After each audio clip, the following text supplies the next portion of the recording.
Hello, the computer's out. That means it's time for our December reviews. Going into the month of December, I thought there would be hardly anything because I was working more or less full-time and just didn't expect to have time to consume anything. How very wrong I was. I read 9 books. 9 books in December. That's like double any other month. More than double generally. And I was speaking to a friend and I think potentially, number 1, I read shorter books, but number 2, I think commuting encourages me to read more, which does make sense because when I have free time, I'm, doing YouTube stuff or singing or any other kind of thing, any other activity, whereas I can't do other stuff when I'm commuting, so I just listen to audiobooks. But we don't begin with books, no, we begin with movies, and obviously December is very much a month for Christmas movies. If you're new, by the way, hello. I realised I keep forgetting that I'm getting new subscribers now, so I need to introduce myself and what I'm doing. Thank you very much for joining. I hope you enjoy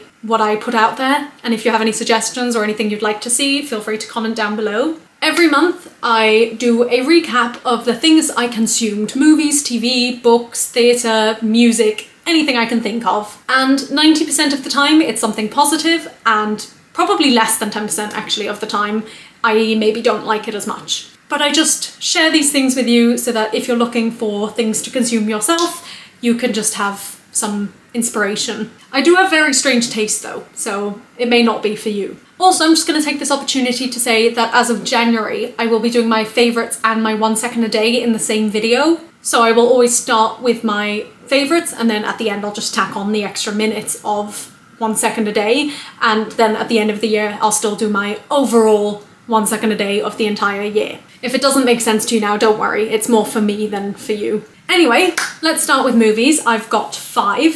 First of all, The Princess Switch 3, which is called Romancing the Star, and I watched the second one of these in November and the first one like a year or 2 ago. I loved the first, I liked the second. The third was okay, but it wasn't my favourite. I think my order would be first, second, third in terms of 1, 2 and 3. Movie number 2 is one that I really didn't want to watch. I'd heard all about it, it was all over my Twitter, and I kept seeing it on Netflix as well, and I was like, this is just the sound of it. The title is not a movie for me. But I wanted another Christmas movie, so I just bit the bullet and watched Hot Frosty. The cast in this, every second I was saying, oh my gosh, I think I know this person. Oh my gosh, I think I know this person. And I was looking them all up. I couldn't believe it. But I feel like that happens a lot in Christmas movies. That happened in a few of these, actually, the next few. Oh, this is very hot. But it was quite funny to see that. In my opinion, and I say this with love, this movie was incredibly dumb, but I enjoyed it. It's just like any other Christmas movie. There are very few Christmas movies that are not dumb, but you watch them because they're dumb. And this one was probably not my least favourite. I don't think it would be one that I would necessarily recommend to people. Maybe more for kids. I feel like this is more of a kids movie. Is it? I can't remember if it's inappropriate. But I feel like the story feels a bit more kiddie. I don't know. I feel mean saying that. It just wasn't totally for me, but I enjoyed it enough, obviously. The next one was Angel Falls Christmas, and there is a scene in this movie that I've seen all over my social media for years. I don't know when this movie came out, but for as long as it's been out. I'm gonna look up when it came out. 2021. Since 2021, this clip has been on my social media feed, and I didn't know that this movie was where it was from, but a scene started and I was like, oh my goodness, is this the movie? And it was. So that was just like a nice moment for me personally. This movie was cute. It had a slightly different approach to a lot of other Christmas movies, so I enjoyed that, but it was obvious and it was like, I don't know, it was too easy. But every Christmas movie is, so don't take that to heart. I did enjoy it still, and I think I enjoyed it more than Hot Frosty, and maybe more than The Princess Switch 3, I can't remember. Now the 4th one is another one that I'd seen on social media a lot, and that's because Kristen Chenoweth is in it. But again, I kept putting it off until I didn't. And again, there were so many people in this cast that I was like, I know who that is. The first, one of the first people you see is Ezra from Pretty Little Liars. That was such a throwback. That was crazy. In case you don't know, I was utterly obsessed with Pretty Little Liars for many years and watched it religiously. But it was the kind of thing that I don't know where it was big. I presume in America it was, but I don't know outside of America how big it was. And I watched it when I was in Australia, and there was one friend I watched it with who, we could bond over it together, but no one else knew about it, no one else cared about it. It was very much like I was one of the very few people who knew about it. So to suddenly see the actor again, I was like, oh my goodness, what's happening? But this one was cute as well, but it was really frustrating because basically, I mean, the movie's called Our Little Secret, so I'm not going to spoil much here, but the secret that they keep is something that they don't need to keep secret, and I'm very much one of those people who doesn't enjoy miscommunication tropes in films or TVs or books or anything. I'm just like, just say it! Why are you not telling each other? And I did feel that the entire time. Like, this whole movie could have been avoided if they didn't keep it secret. And they didn't have to keep it secret. Really, that, like, annoyed me. But aside from it, I did enjoy it, and there were nice characters and things like that. Absolutely ridiculous, but again, all Christmas movies are. Then finally, this one intrigued me because it was a thriller, I think. Or at least mystery, something along those lines. Crime, maybe? I can't remember. But it was also Christmas, so I was like, ooh, this is going to be something different. This isn't going to be your typical, like, romance, you know, Christmas story. And I watched it, I think, over the course of 2 days, and I really enjoyed it as a film. I don't really feel like you could call it a Christmas film. The only thing Christmassy about it was that it was set on Christmas Eve, and you occasionally heard a Christmas song, like, on the radio or whatever. But I wouldn't call it a Christmas film. That being said, I did really enjoy it. It was really interesting. One thing I really loved about it, I'm saying really a lot, I'm enthusiastic about this one. This was probably the best movie of the month. It's set in an airport, and the lead guy is a TSA agent in LAX, I think. And just seeing some of the behind the scenes, look, I don't know how much of it is true to reality, but I just find that fascinating. I love it. So yeah, I really enjoyed that. All right, on to TV shows. I've just got one, but I've got 2 seasons, and that's The Lincoln Lawyer season 2 and season 3. I do think I watched some of season 2 in November, but I watched the rest of it and season 3 in December, and I really enjoyed this show. I first watched The Lincoln Lawyer season 1 back in Australia, I think, with my parents. I don't know when, but I definitely remember watching it with them. And I don't know if I realised that there was a season 2 and season 3. And then when I got to Australia, my mum and sister wanted to watch season 3 because they had already watched season 2. And I was there and I said, I don't know if I've seen season 2. And they were happy enough to go back because it had been so long for them that they were happy to sort of have a refresher. So yeah, I really enjoyed that. That's a great show. I love lawyer shows though. I always, you know, considered not necessarily being a lawyer, but I did like legal studies and I loved anything with criminology. I considered studying criminology. I love that world. All right, now we're on to our 9 books. I'm going to try and go through these a little bit quicker because we are running out of time. Not running out of time, but like it's going to be a long video. The first one I read, I decided to go for a non-fiction because I haven't read that many non-fictions this year and I just wanted to up it a little bit. So it was A Life on Our Planet by David Attenborough. Now I'm a big fan of David Attenborough and I just was curious to see what he would do in book form because one of the things obviously I love about his programs are the visuals, but I also enjoy his voice. So I was curious. I found this book at some points hard to follow, but I really liked the way it was done. It went, I think, first back in time and then forward in time to sort of show what happened in terms of climate change in each like decade or each 20 years, whatever, and then what will happen if we continue on the path we're on. And then that was like the first half of the book, and then the second half of the book was about changes we can make and changes we are making, and it just felt really positive actually, which is not really something you'd expect from a climate change kind of book. But it just felt like we do still have a chance to save the planet. And I enjoyed that. I enjoyed the history, I enjoyed the climate change aspect, I enjoyed like learning what we can do. It was a great book. Next, I read Together by Christmas by Kate Swan. Now, I think I've read another book by Kate Swan, I think 2 years ago, I think when I was in Lapland, and I remember really enjoying it, but not thinking it was a very Christmassy book. And I picked this book from my reading list, and I must have put this book in my reading list for a specific reason, and that specific reason I must have forgotten about when I started listening to the book, because I was shocked to find out. I mean, first of all, the book started in Syria, and when I read the first page or 2, I just thought,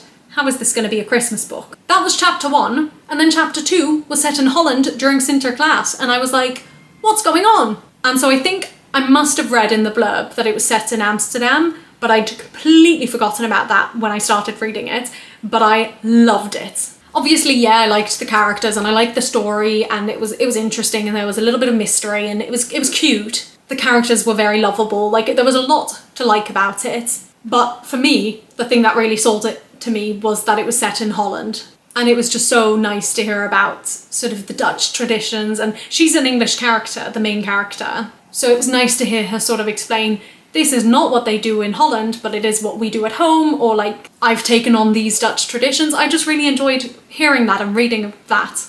But obviously that's not going to apply to everyone. That being said, I did think this was a very sweet and well-written book. Next, another non-fiction book called We Are All Greta by Valentina Gianella. And when I started reading this book, I don't think I totally realised that this actually is a kid's book, but I don't think it should be classified as that because I think everyone should read it. It starts off by explaining how Greta became Greta, I guess, which already I thought was quite interesting. And then again, it went on to explain like what we can do to make the planet better. And it was nice having read this after having read David Attenborough's because they really linked a lot and they were talking about a lot of the same things. And I just found that really like nice for my brain. I felt like I was learning and I enjoy that. And this is a very short book, so I would recommend it. It's like 2 hours. The next book I read was probably my least favourite book of the month. It was called Countdown to Christmas by Jo Thomas. And it was painful. Some people might love it. Some people, it's so tropey that some people might just want that and love it. And it's set in Canada, and again there's a little bit of mystery, so like there are things that I thought would work for me, but the writing style just really grated on me. But it's interesting because I did have a look at the reviews of this one because I was just like, does everyone else not feel this way?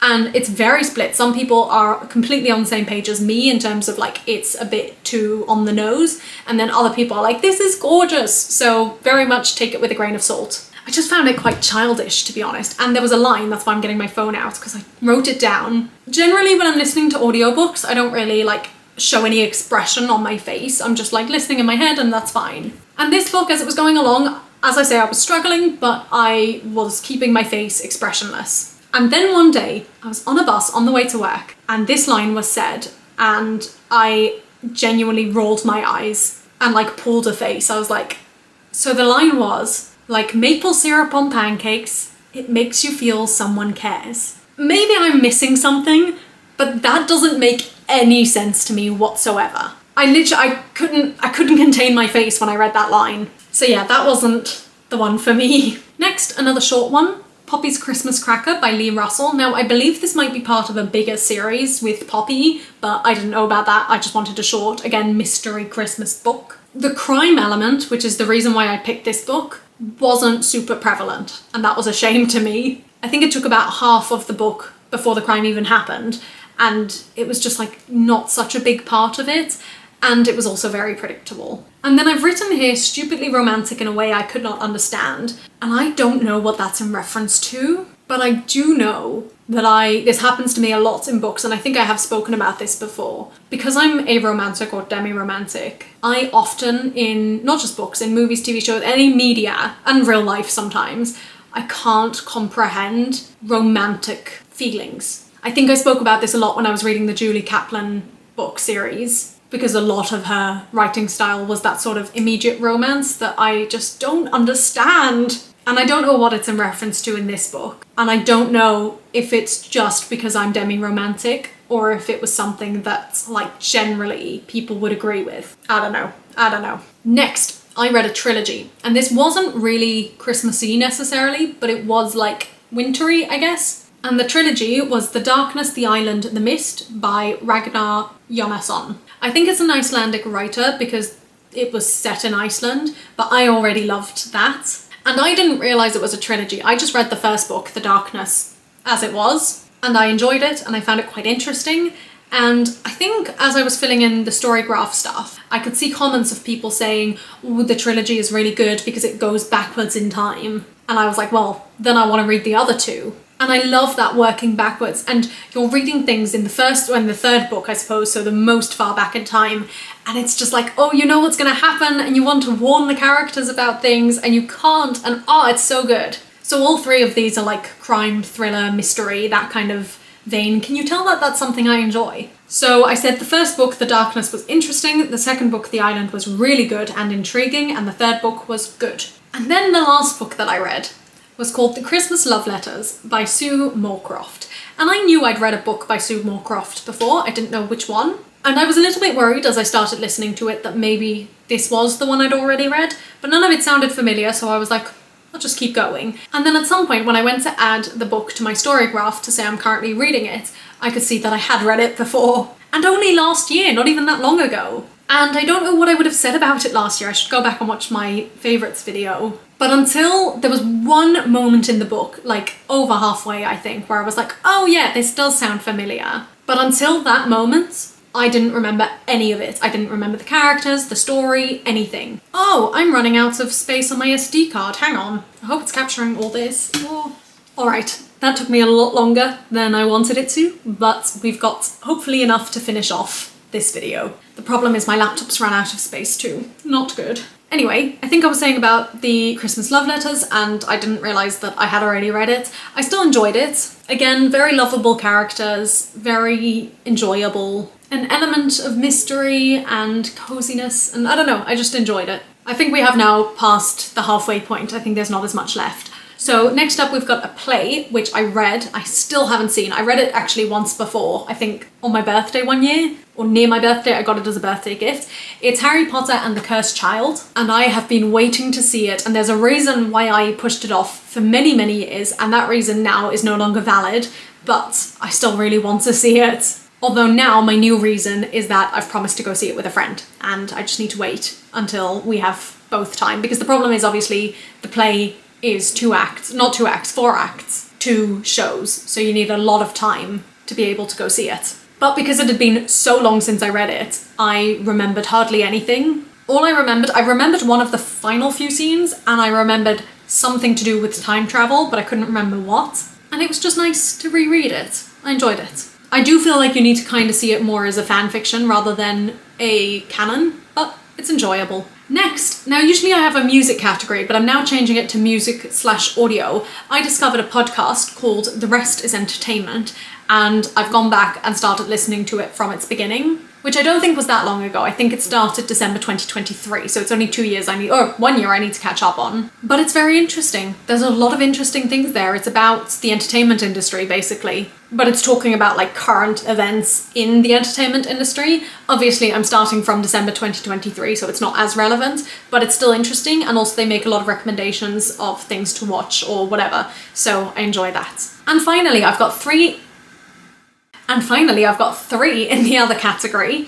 Number 1 is a leave-in conditioner that I borrowed from my cousin. It's called Paul Mitchell leave-in conditioner, and I just used it once because my hair just needed it desperately, and it felt really nice in my hair, and I got like 3 or 4 different compliments from 3 or 4 different people saying how nice my hair looked.